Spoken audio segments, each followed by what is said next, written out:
नमस्कार। एक बार एक महिला राजा के महल में काम किया करती थी।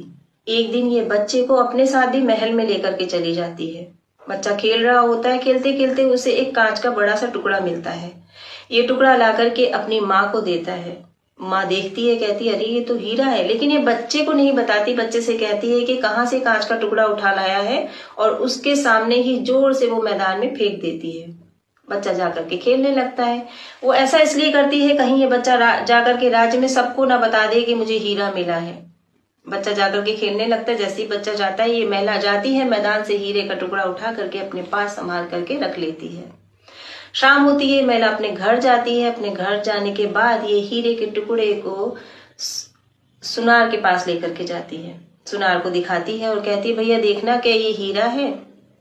सुनार कहता है कि नहीं ये हीरा नहीं है, और उठा करके उसको जोर से डस्टबिन में फेंक देता है।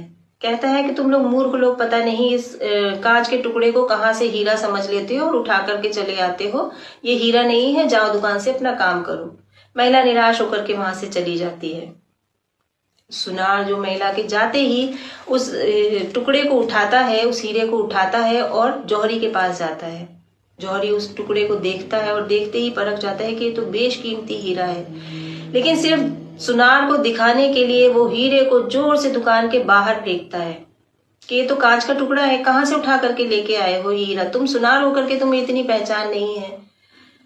जब ऐसा बोलता है, सुनार उठ करके वहां से चला जाता है। ये जो जौहरी होता है उठ करके उस हीरे के पास जाता है और देखता है कि हीरा कई टुकड़ों में टूट चुका है। ये जो सुनार है वो उस हीरे से कहता है कि अरे भाई, तुम्हें इतने लोगों ने फेंका तो तुम नहीं टूटे, और जब मैंने फेंका तो तुम टुकड़े टुकड़े हो गए, ऐसा क्यों। हीरा अपने आप में ही बहुत दुखी होता है। हीरा उस जौहरी से कहता है कि देखो भाई, जब उस महिला ने मुझे फेंका तो महिला नहीं जानती थी कि मैं हीरा हूं। उस सुनार ने मुझे फेंका तो भी उसको मुझ पर संदेह था, मुझ पर उसे विश्वास नहीं था कि मैं हीरा हूं या कांच का टुकड़ा हूं। लेकिन तुमने मुझे फेंका, तुम मुझे अच्छे से जानते थे कि मैं बेशकीमती हूं, मैं एक हीरा हूं और मेरी कीमत क्या है। तुम तो मेरे बिल्कुल करीबी थे और तुमने भी मुझे फेंक दिया, तो मैं टुकड़े टुकड़े कैसे ना हूं। ऐसे ही हमारी जिंदगी में होता है।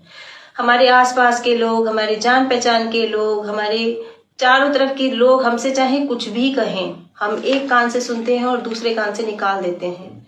लेकिन वही जब हमारे अपने हमसे कुछ कहते हैं या हमें चोट पहुंचाते हैं तो हम अंदर से टूट जाते हैं, क्योंकि वो हमें अच्छे से जानते हैं कि हम क्या हैं, और जानने के बाद भी जब वो हमले